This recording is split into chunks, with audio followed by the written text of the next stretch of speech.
Alright, we're back for another painting tutorial, and today we're going to be painting the Parasite of Mortrex, I believe, the new Tyranid model. That is, as you watch this video, if you're watching it the day it came out, releasing today, otherwise, releasing sometime in the distant past. We're not doing any specific color scheme, I'm just going to paint it how I'm painting my Tyranids, and yeah. So, here we go. We're going to start with Flesh Terrors Red, and this is going to be for the skin, and pretty much the main color of the army.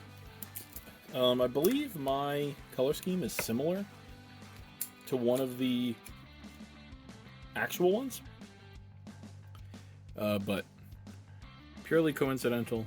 I'm not trying to paint it like one of the real ones. I can't remember, there's one that is red and blue. I don't remember which one that is, but my color scheme is red and blue with a couple other colors tossed in there. But it's not what we're going for, so. I primed this miniature with Chaos Black, and then zenithalled it with Wraithbone.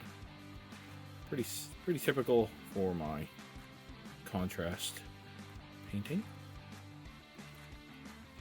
And as usual, we're not going for anything more than tabletop quality. We're just trying to secure our 10 paint points for our nice matched play game and move on to the next thing. So with these big flat surfaces, there's some texture on them for Tyranids, but a lot of the times they are pretty flat. You just want to make sure you're using long strokes to put your contrast on so you don't get those annoying splotchy marks or anything like that. On textured surfaces, it's much less important because the contrast will flow into the texture and there's not really any areas available to get a splotch.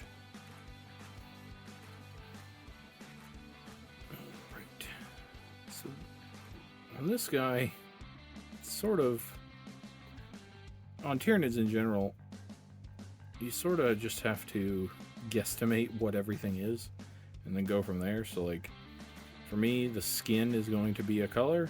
I just kind of have to estimate what is going to be considered skin, what is going to be chitin or chitin, however you pronounce that word.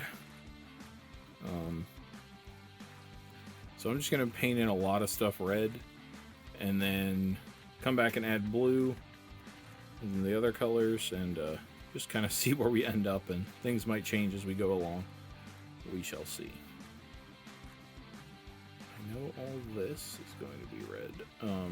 All this sort of bone structure here in the front is going to end up being a different color, but I want red underneath that color, so I'm going to paint it in red. The blue we're going to use is not a contrast paint, it's a layer paint, so it's not the end of the world if we happen to hit some of the blue parts with this red. I am trying to avoid the flaps of the wings though, because I would like to put contrast on those, so if at all possible I am avoiding them. All the wing spines though will be red. I'm about to start working on those, and I just got to go very carefully when I do that. So I will finish up that arm, but I'm just going to show you how I'm going to do the wing spikes.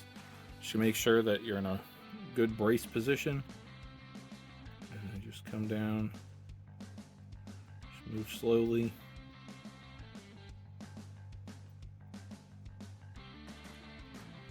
Follow those lines all the way down the wing. Just like that. And then for the next one, and the next one, and then the other wing. So this just takes a little bit of patience. Definitely slower than I typically like to paint, but for things like this, there's no real way around it. An alternative would be to paint your wing color and then come back and dry brush with a different enough color that it makes these stick out. Just not personally what I want to go for right now, but that would be an option. So I'm going to do this on the rest of this wing, the back of the wing, and the other wing. Finish putting it on the upper torso and all that. Let all that dry, and then we'll come back and do the next step. Alright, we're back with our Parasite here, and our red is all nice and dry. Now we're going to go on to Skeleton Horde. That's going to be for the wing flaps here. And we can just paint this straight over our red. No big deal. We'll just go in, and I'm just going to do one wing section at a time to make sure that our contrast paint pulls nice and evenly along the skin here. We don't want splotchiness on this. And one thing to keep in mind when you're doing like two sides of a wing like this is sometimes when you're applying it to one side, your brush will slip over and touch the other side. So you just want to make sure, see if the camera will decide to focus on the miniature, not the paint bottle. You can see right here, it's got a couple splotches. So you just want to come back to the other side and make sure to clean those up. So I'm just going to come down right here. This and this. I still haven't made my video on speed paint, and honestly I may not even make a video. I think my final conclusion is just that it's not a product for me. Right here, what I'm doing right now is a prime example of what I couldn't do with speed paint. If I was painting like this straight over this red, the red would be running all over the place and getting everywhere. And sure, the argument is, well, then don't paint like that, but I don't want to have to change the way I paint just to use a different product. I'll just use the product that allows me to paint the way I want to paint. If speed paint had a whole bunch of colors that weren't present in contrast paint, and you know, like it had some real pros over contrast paint, then I might pick them up. Personally, for me, while I accept that contrast paint is more expensive, it's not an issue for me. I accept that the paint I want to use is going to be kind of expensive, and you know, I just adjust the budget accordingly. So if I would say the only reason to go for speed paint personally is if the difference in cost is a factor, which don't get me wrong, is a perfectly valid reason to choose one product over another. I choose many products purely based on cost.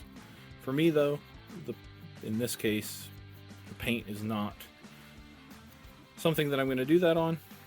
So, for me, I probably will just stay away from speed paint. I still have the starter set that I got with those first 10 paints, and they might sneak into a video here or there if I, for some reason, think that I want to use one of them over the contrast equivalent. So, you know, you may still see them around, but not a product where I'm going to go out and buy the whole line like I did with contrast paint. But in any event, enough rambling about speed paint. I'm just going to finish doing this on the wings. Get it all worked in there, just double checking my edges when I do the other side to make sure my brush didn't slip over and ruin something. And then I'll just give the miniature a once over, make sure there's no primer showing on any of these wing flaps here. And then I'll blast this with the hairdryer, and we will come back and probably do the black. Alright, we're back and our wings are all nice and dry. Now we're going to move on to the black. And this is going to be for the dangerous parts of him, I guess I'll say. So, things like these spines at the end of his tentacles here, the spikes on his wings, his teeth. Basically anything that's going to be in the enemy, they're going to be black. I like to paint this way. And sometimes I paint where if it's made out of a material, it's a color. And everything made out of that material is going to be that color. Other times I paint, though, everything that has a function is going to be this color, and everything with that same function is the color. So, realistically, what would probably be the case is, like, this shell and these spines would be the same color, because they'd be made of the same, like, bone or whatever.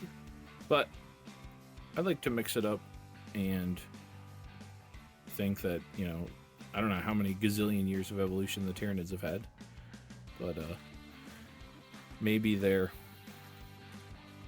evolutionary tendencies have made it so that their bodies grow these aggressive bone protrusions in a different material than the defensive ones. And since they're aliens from outer space, I feel like I don't really have to justify myself. I can just do it. So I did. Just making sure to get all the spines. This guy has a lot of spines. I've been painting some Gene Stealers and Hormone Gaunts recently, and 15 seconds with the black and I'm done with these guys. But this guy feels like spikes for days. I'm just gonna paint the inside of his mouth black also.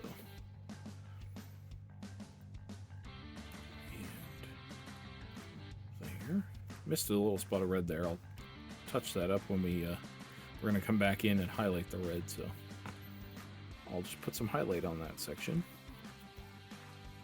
We're gonna highlight in a little bit different way than we normally do, so that should be fun. But I'm just going to finish this black. I think this is the last bit, but I'll just, again, give them a once-over, make sure I got every side of every spine,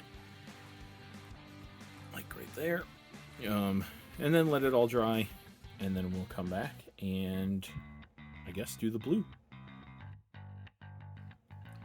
Alright, so we're back, and we're going to move on to the blue now, and for that, we're going to use Techless Blue as our first color. And this is just going to be, like I said earlier, this is going to be get blue all over my hand. Cool. First, I'm going to wipe the blue off my hand so I don't get blue all over the miniature. But then, this is going to be for all the defensive parts of our parasite here. So we'll just go in. We're also going to do this for the squishy bits. There's these like little joints and stuff on a couple places, and I used this color for the joints and stuff on my Gene Stealers, and so I'm just going to continue that trend onto the rest of the miniatures. The Gene Stealers were the first things I painted for this army about 3 or 4 days ago. And I didn't really know where I was going, so I just kind of painted them willy-nilly, but I liked how they turned out, so I'm just going to use that paint scheme to inform the rest of the paint schemes. And then I don't have to think. So again, just getting... The thing that I've learned with painting Tyranids so far is, while they're maybe not symmetrical in terms of pose, they are typically symmetrical in terms of what's there. So, tentacle on the left means tentacle on the right, arm on the left, arm on the right. And so you just kind of have to paint one half and then go over and paint the same things again on the other half, and you won't really miss anything. So that's nice. On like, say, a Space Marine, he might have a belt buckle or a belt pouch on one side, but not on the other. And so you can miss things like that. But the Tyranids, paint them halfway and then you just do it again.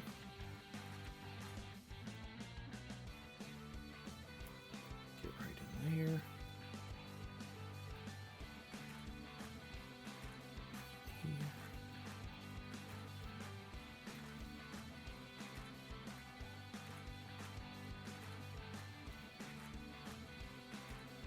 And then this little armor panel. It's up here.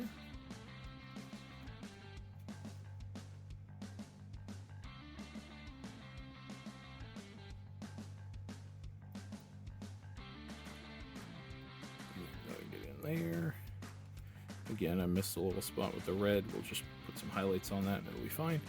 And then the main blue is, of course, this armor panel on his head and then all of that on his back. So I'm just going to get this blue in a nice solid coat all over this. And then we'll come back and probably do the wash that we're going to do over the blue. Alright, we're back and our blue is all nice and dry and applied everywhere. So now we're going to move on to Giliman Blue Glaze. I've used this a couple times in videos in the past, and it is out of production, unfortunately. I still have some from back in the day. If you do not have access to it, then 3-to-1 Aethermatic Blue to Talisar Blue will get you almost the exact same thing. If I did not still have some Giliman Blue from back in the day, that's what I would be using. So that's what I can recommend. I'm just applying this heavily over all the blue that I've put down already. No real strategy for this, just heavily applying it. We want it to sit on the surface and go in the recesses, and you can see there, that's kind of what you want it to look like. Or that's what I want it to look like. You can decide for yourself if you want it to look like that. But that's what I'm going for. So I'm just going to keep doing this all over the miniature.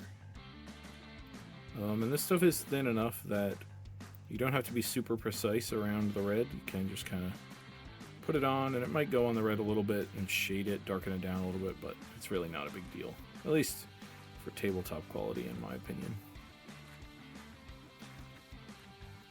Just make sure to hit it all. If you do miss a spot, like I have on other miniatures, you will notice it pretty quickly because the blue, the untreated blue, will stick out like a sore thumb.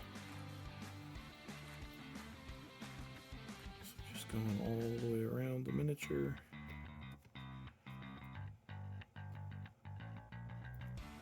Finding all the spots. Oh, right in here. The back of the wing there. I didn't do these yet, actually.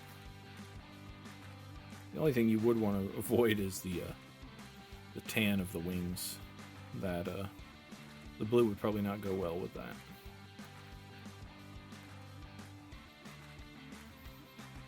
There we go. I think we've got it all. So I'll just give this a once over, make sure I actually have gotten it all. Then we will come back. Gotta get that with a highlight of red when I do the red. I'm gonna get on the inside of the carapace here. I didn't get a ton of blue. Just fill that in with some of this stuff. There we go. Alright, so yeah, I'm gonna let this dry. You can blow dry this stuff. I prefer to not until it's already mostly dry. Finishing up with the hairdryer is fine, but I don't like to straight up blow dry this. I'm afraid it's gonna like tear the surface or move the liquid around on the surface or whatever. So I just leave it alone. But it doesn't take that long to dry. So, but yeah, once this is dry, we will come back and highlight the red, I think. Alrighty, we're back. Our blue is nice and dry again. Now we're going to move on to highlighting the red, and for that I'm going to use Antares Red from Scale 75. If you want a Citadel equivalent, I would use Evil Sunz Scarlet or Wild Rider Red. I think Evil Sunz is a little bit closer to this. This paint, Antares Red, is actually a little confusing because you'll see it goes on different than it dries.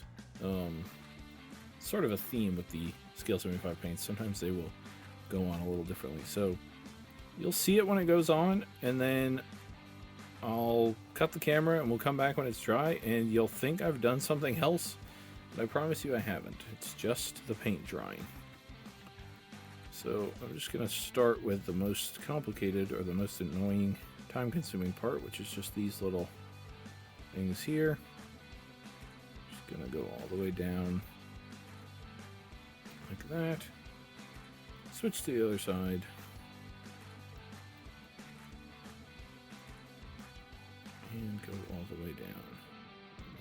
well.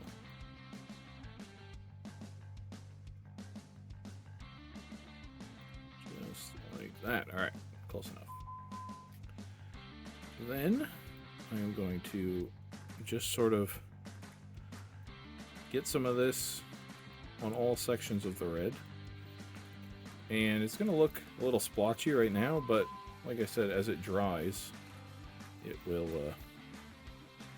it really kind of blends in with the rest of the red. And it just gives us a fairly subtle highlight, to be honest.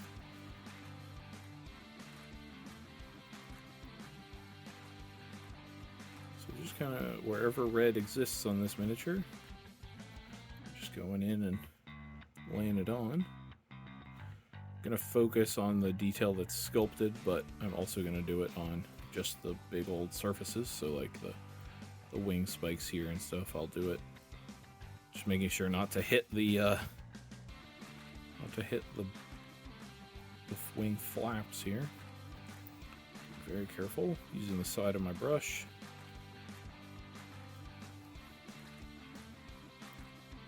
Get this one.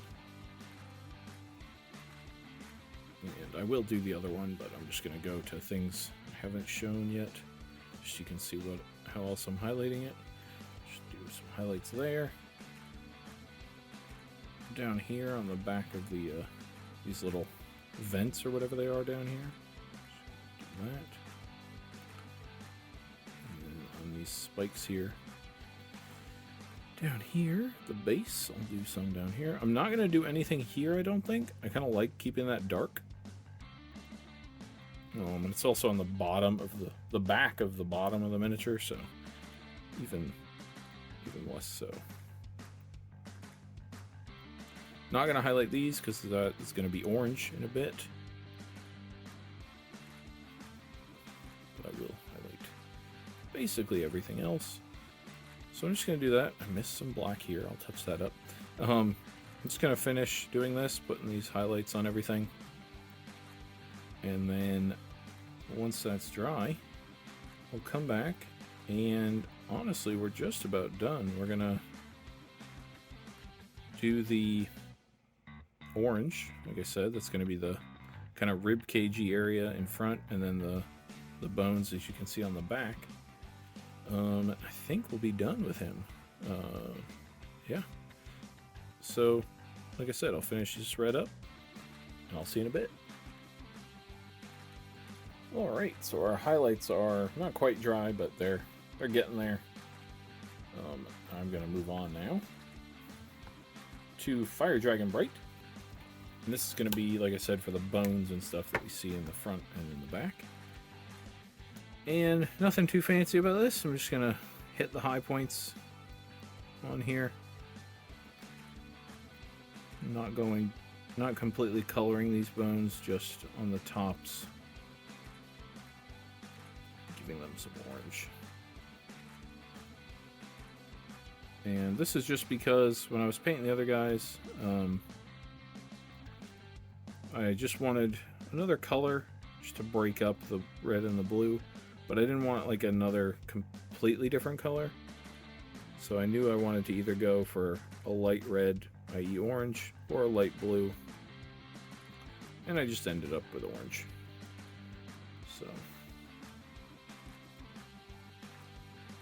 just getting the high points here. It'll look a little messy, but when the model's sitting on the board, like probably see them like that, it's not a big deal. I'm just going to get these ones on the back here.